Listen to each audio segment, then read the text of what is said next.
¿Cómo les va, queridos hermanos?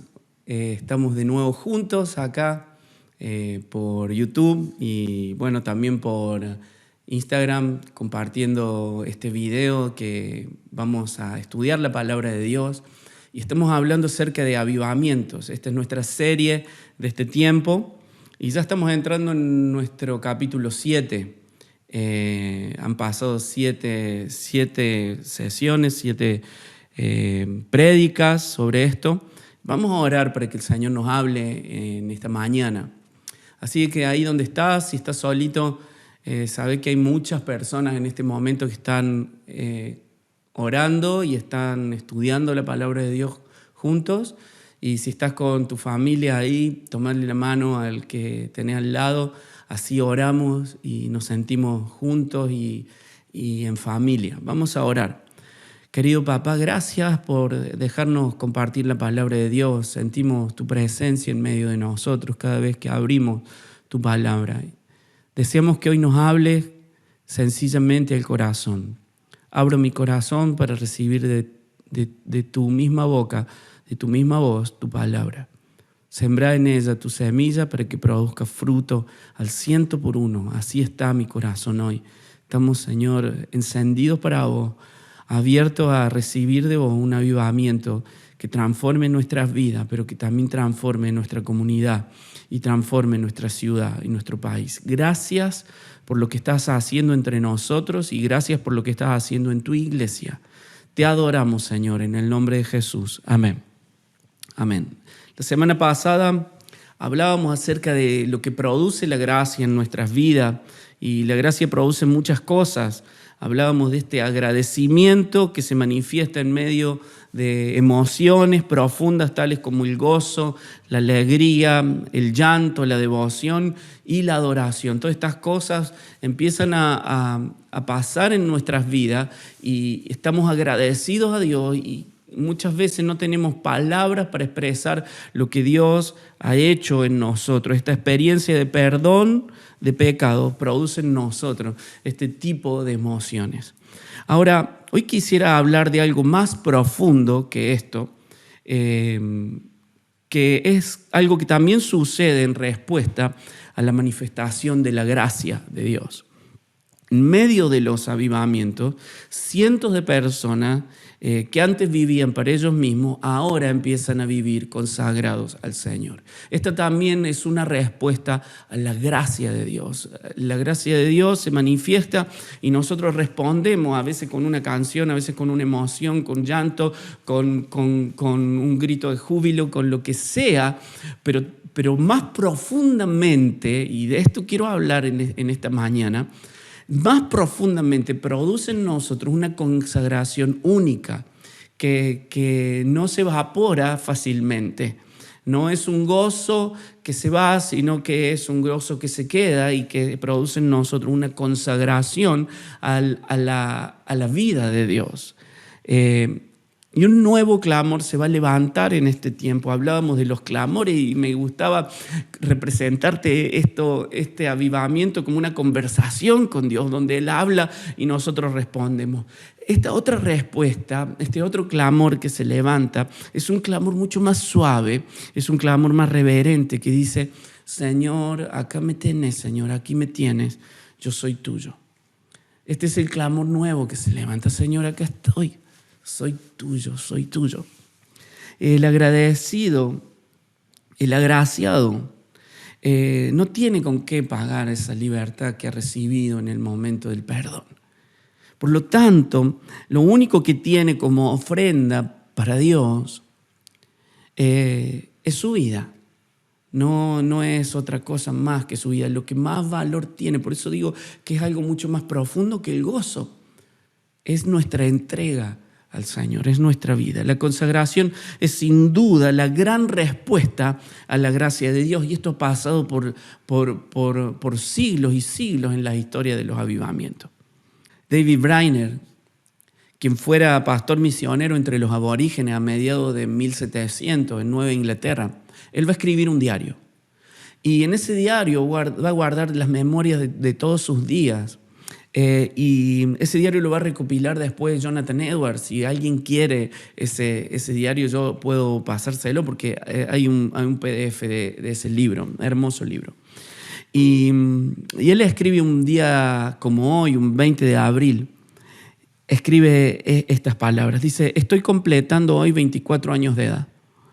Oh, cuánta misericordia recibí el año pasado.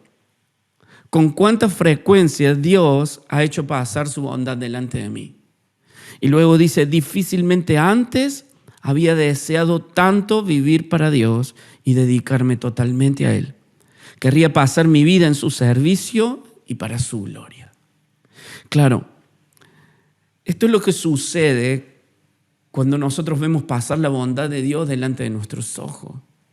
Cuando vemos la bondad de Dios delante de nuestros ojos, lo que ocurre en el corazón de aquel que ha sido tocado por la bendición del Señor, por la gracia del Señor, por la misericordia del Señor, por el fuego purificador del Señor, es querer consagrarse. Por eso Isaías dice: aquí estoy, heme aquí, Señor. Aquí estoy, soy tuyo. Nos consagramos delante de Él. ¿Y qué es esto de consagración? Consagración es hacer santo aquello que antes era despreciable. La pregunta que viene a mi cabeza es: ¿cómo puede suceder esto? Si antes éramos una porquería, ahora somos santos. Es la pregunta que se hacen muchas personas y dicen: ¿qué se la viene a dar ahora? Si yo lo conozco como era antes.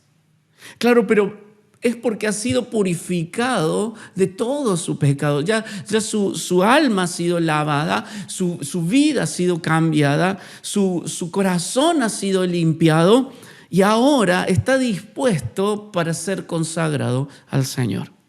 Es que el pecado ha sido quitado. Por lo tanto, no hay entre nosotros nada que nos impida identificarnos naturalmente con la santidad del Señor. Brainer va a escribir luego de esos días esto: me dirigí a mi lugar habitual de retiro en gran paz y tranquilidad. Pasé 2 horas en deberes secretos y experimenté tanto como ayer por la mañana, solo que más débil y más sumiso. Yo parecía depender totalmente de mi querido Señor, desvinculado de todas las otras dependencias. No sabía qué decir a mi Dios, sino solo reclinarme en su pecho, por así decirlo, y expresar mis deseos por una perfecta conformidad con Él en todas las cosas. Mi alma fue poseída por deseos sedientos de una perfecta santidad y por anhelos insaciables. Dios se ha vuelto tan precioso para mí que el mundo, con todos sus placeres, se ha vuelto infinitamente vil. No tuve más consideración por el favor de los hombres de lo que tendría por los guijarros. El Señor era mi todo, y saber que Él gobierna sobre todo me ha deleitado mucho. Creo que mi fe y mi dependencia de Él nunca se elevó tanto. Lo vi como tal fuente de bondad que me pareció imposible que pudiera desconfiar de Él de nuevo o estar de algún modo preocupado por cualquier otra cosa que pudiera sucederme. Estas son las palabras de Brainer, escribiendo acerca de la bondad de Dios y cómo Él reacciona frente a la bondad de Dios con una sed de santidad y de entrega. Si en la manifestación de su gloria nosotros nos veíamos separados de Él, nos veíamos ajenos a Él, distintos a Él, a causa de nuestro pecado que nos separaba, ahora en la manifestación de su gracia que quita nuestro pecado, empezamos a identificarnos con Él y nos sentimos cerca de Él y nos sentimos iguales a Él. Esta es la sensación de volver al Edén.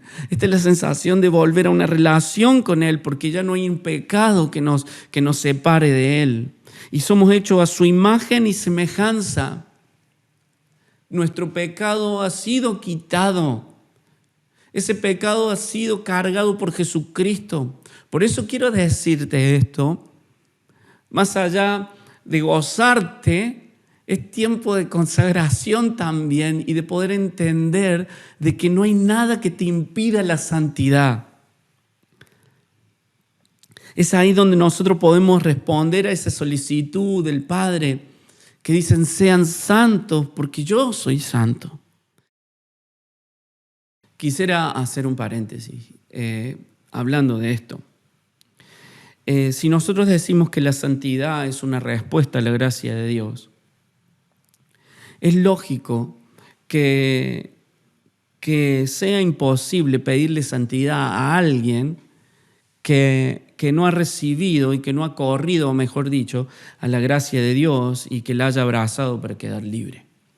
Una persona que no ha sido liberada del peso del pecado lucha con la idea de santidad porque nunca se ha visto limpia completamente.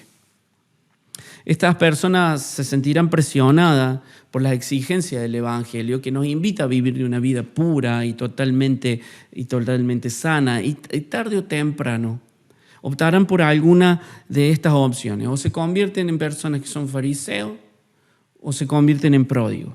Pero la situación es la misma, ninguno de los dos puede abrazar la gracia, han abrazado la gracia, se han visto totalmente necesitados, nunca hubo un ay de mí y esa gracia no la pudieron abrazar.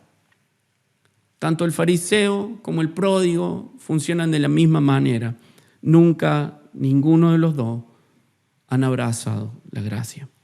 Y una persona que habiendo sido confrontada con el pecado no abraza la gracia, como dije recién, se comporta como un fariseo. Y un fariseo, quiero aclarar algo, otro paréntesis dentro de este paréntesis, no hay tal cosa como un creyente fariseo. Eso es una contradicción. Un fariseo nunca es un creyente, porque no cree en la justicia de la gracia, sino cree en su propia justicia. Y usted descubre a un fariseo por cómo lucha con el tema de la santidad. Lucha de esta manera, minimiza su pecado en contraposición o en comparación con el pecado de otros, volviéndose siempre un acusador, para que en su mente el pecado parezca insignificante. ¿Me está entendiendo? Es muy sencillo lo que le digo.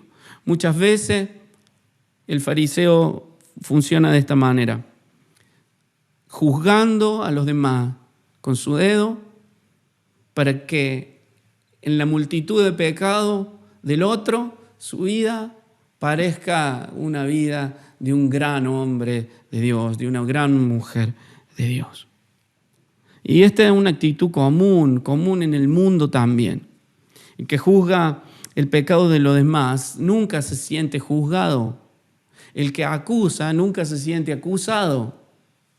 Por eso Jesús le dice a los fariseos esto: ustedes son hijos de su padre el diablo.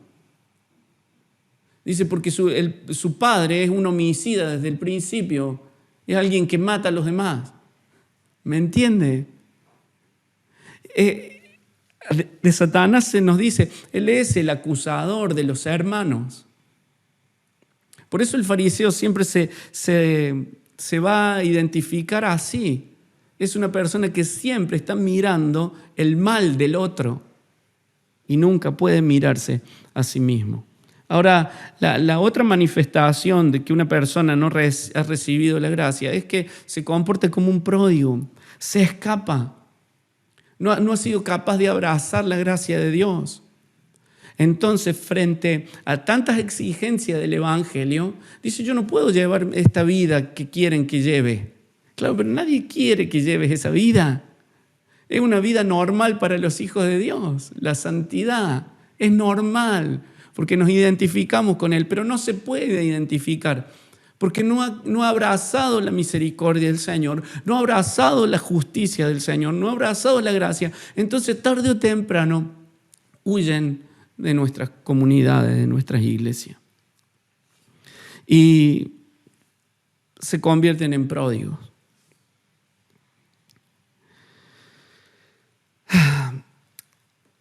Miren, hermanos, quiero decir esto. Yo no digo esto porque quiera juzgar a nadie, sino porque creo que hay esperanza de salvación para todos.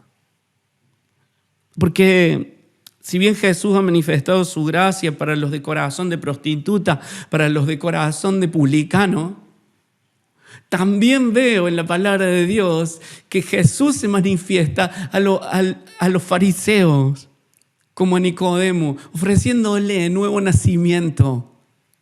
Es necesario que empieces tu vida de nuevo, que nazcas del arrepentimiento y que nazcas del Espíritu. Pero también es un Jesús que abraza al pródigo, que al pródigo lo espera. Que cuando el pródigo viene, como hablábamos la semana pasada, no le dice, bueno, ahora sí, volvé, pero anda a trabajar. Dice que manifiesta su gracia sobre gracia. Es infinita esa misericordia del Señor con los pródigos. La santidad, hermano, es posible. Es una simple y reverente respuesta a la gracia del Señor, que hace que al vernos limpios, que nuestro pecado ha sido quitado, le digamos al Señor, Señor, ya está, acá me tenés, soy tuyo, soy como vos, somos iguales en pureza. Mi pecado ha sido quitado, no hay nada que nos separe en esta hermosa relación. Y me preguntaba yo, hermano, en este tiempo, ¿cómo es esta santidad? Santidad es identificarnos con Dios en su carácter y en su misión. Miren, vamos a hablar de identificarnos en la misión de Dios la semana que viene. No voy a hablar esta semana. Pero quiero hablarte de esto, identificarte con Dios en su carácter. Una identificación con su carácter. Algo que se resalta en la historia de los avivamientos es un florecimiento de la pureza, de la justicia, del amor, de la generosidad y de la bondad de los creyentes. Sube el estándar de la moralidad en los creyentes, no un moralismo fariseo. El estándar de la justicia, el estándar de la generosidad, el estándar de la pureza, el estándar del amor se elevan en tiempos de avivamiento. En el primer y gran despertar de la iglesia leemos esto. Y quiero leértelo en esta Biblia, me encanta la Biblia, la palabra de Dios al día se llama, o la Biblia al día, no me acuerdo bien, la Biblia al día. Dice esto, Hechos capítulo 2, verso 42, vamos a leer del 41, o del 40 te voy a leer. Entonces Pedro predicó un largo sermón acerca de Jesús y exhortó ardientemente a los creyentes a huir de las perversidades del mundo. Y los que creyeron sus palabras, unos 3,000 en total, se bautizaron y se unieron a los demás creyentes que se congregaban regularmente para escuchar las enseñanzas de los apóstoles y para participar en los servicios de comunión y oración. Un profundo temor reverencial los dominaba. Y los apóstoles seguían realizando milagros incontables. Los creyentes permanecían constantemente reunidos y compartían entre sí todas las cosas, a tal efecto que vendían sus propiedades y repartían el dinero entre los que estaban en necesidad. Todos los días se reunían en el templo y luego se reunían en pequeños grupos para celebrar la comunión en diferentes hogares, para compartir los alimentos con profundo regocijo y gratitud, y para alabar a Dios. La ciudad entera simpatizaba con ellos, y todos los días el Señor añadía al grupo los que habían de ser salvos. Qué hermoso cuando esto sucede, cuando somos invitados, como dice acá la palabra, a huir de las perversidades de este mundo y empezar a identificarnos con Dios. Y esta es la forma de identificación de la iglesia. Hermano, una vida de santidad, una vida que se identifica con Jesús, una vida que se identifica con el carácter de Jesús, un carácter lleno de generosidad, lleno de justicia, lleno de alegría, un carácter lleno de pureza y de amor. Un avivamiento real hace que las personas nos volvamos imitadores de Dios. ¿Cuántas cosas podemos imitar de nuestro Señor? Yo creo que cada uno de nosotros tenemos algunas cosas de Dios que admiramos. cada uno diferente. Y esto es tan hermoso, de poder admirar distintas facetas de Dios, pero también lo tenemos que admirar todo, para que todo Él se manifieste en nosotros. Como dice su palabra, que viéndolo como en un espejo, nosotros seamos transformados. Él es admirable. Son tantas las virtudes del Señor que estaríamos horas y horas hablando de todas y cada una de ellas. Su amor nos motiva a una consagración de todo nuestro ser, consagración a la pureza, consagración al amor, consagración a la justicia. Y ellas empiezan a ser parte de nuestro ser y escapamos de todo pecado y de toda inmundicia, no porque es algo que esté mal, sino porque es algo que no nos pertenece. Por eso nosotros escapamos al pecado. Por eso los que hemos sido agraciados empezamos a escapar del pecado. No porque sea algo que esté mal, algo que no se debe hacer, sino que es algo que no me pertenece más, porque he sido libre del pecado. Y Dios ha puesto una vida nueva en nosotros. Ahí, como dice Pablo en Romanos capítulo 6, versículos 13 y 14, él dice: no dejen que ninguna parte de su cuerpo se convierta en un instrumento del mal para servir al pecado. En cambio, entréguense completamente a Dios, porque antes estaban muertos, pero ahora tienen una nueva vida. Así que usen todo su cuerpo como un instrumento para hacer lo que es correcto para la gloria de Dios. El pecado ya no es más su amo, porque ustedes ya no viven bajo las exigencias de la ley. En cambio, viven en la libertad de la gracia de Dios. ¿Se dan cuenta que santidad y gracia van de la mano? Siempre ha sido así. El que te ha dicho otra cosa te ha mentido. La gracia de Dios produce en nosotros una respuesta de entrega, de querer parecernos a Él en su forma de ser, en su carácter. Y nos entregamos a vivir las virtudes de Jesús completamente. No como alguien que quiere alcanzar algo, sino como alguien que ya lo tiene. Y quiero animarte, hermano, en este día. Y quiero decirte, tenemos la mente de Cristo. Esto es lo que dice la palabra de Dios. Nuestra mente tiene que ser, el espíritu de nuestra mente tiene que ser transformado, porque nuestra mente ya ha sido regenerada. Ahora el espíritu de nuestra mente tiene que ser transformado. Y nosotros tenemos que empezar a creer que tenemos la mente de Cristo. Quiero animarte a esto. Y esta es la gran evidencia de los avivamientos, y de que una persona está viviendo en un avivamiento, y de que una iglesia está viviendo en un avivamiento. Es que la vida santa, la justicia y los pensamientos de bien comienzan a ser parte de nuestro deleite. Este texto me llena de alegría y me llena de motivación. Filipenses capítulo 4, versículo 8 y 9 dice: y ahora, amados hermanos, una cosa más para terminar. Concéntrense en todo lo que es verdadero, todo lo honorable, todo lo justo, todo lo puro, todo lo bello, todo lo admirable. Piensen en cosas excelentes y dignas de alabanza. No dejen de poner en práctica todo lo que aprendieron y recibieron de mí, todo lo que oyeron de mis labios y vieron que hice. Entonces el Dios de paz estará con ustedes. Esta palabra es hermosa, hermano, porque nos habla de poner toda nuestra concentración. Otra traducción dice: en esto pensad.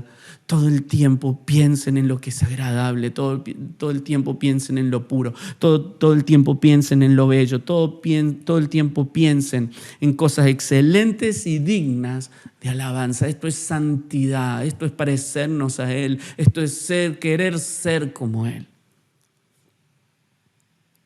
Señor, ¿cómo puedo responder a tanta gracia, sino entregándome en mi mente, en mi cuerpo y en mi espíritu a vos y hacer tu voluntad? ¿Cómo puedo, Señor, responder a tanta gracia si no es entregándome completamente? Hay una canción, y termino con esto, hermosa, que cantan nuestros hermanos de la Viña, y hoy la estuve escuchando y me llenó de emoción escucharla. y la canta el David Verguño, nuestro amigo el Vergu. Y la voy a dejar acá entre las notas del YouTube, que dice esto, dice: cuán grande es tu bondad y cuán celoso es tu infinito amor. No hay otro Dios fuera de ti que sea digno de mi adoración. Aquí me tienes, Dios, te amo, de nadie más seré, soy tuyo.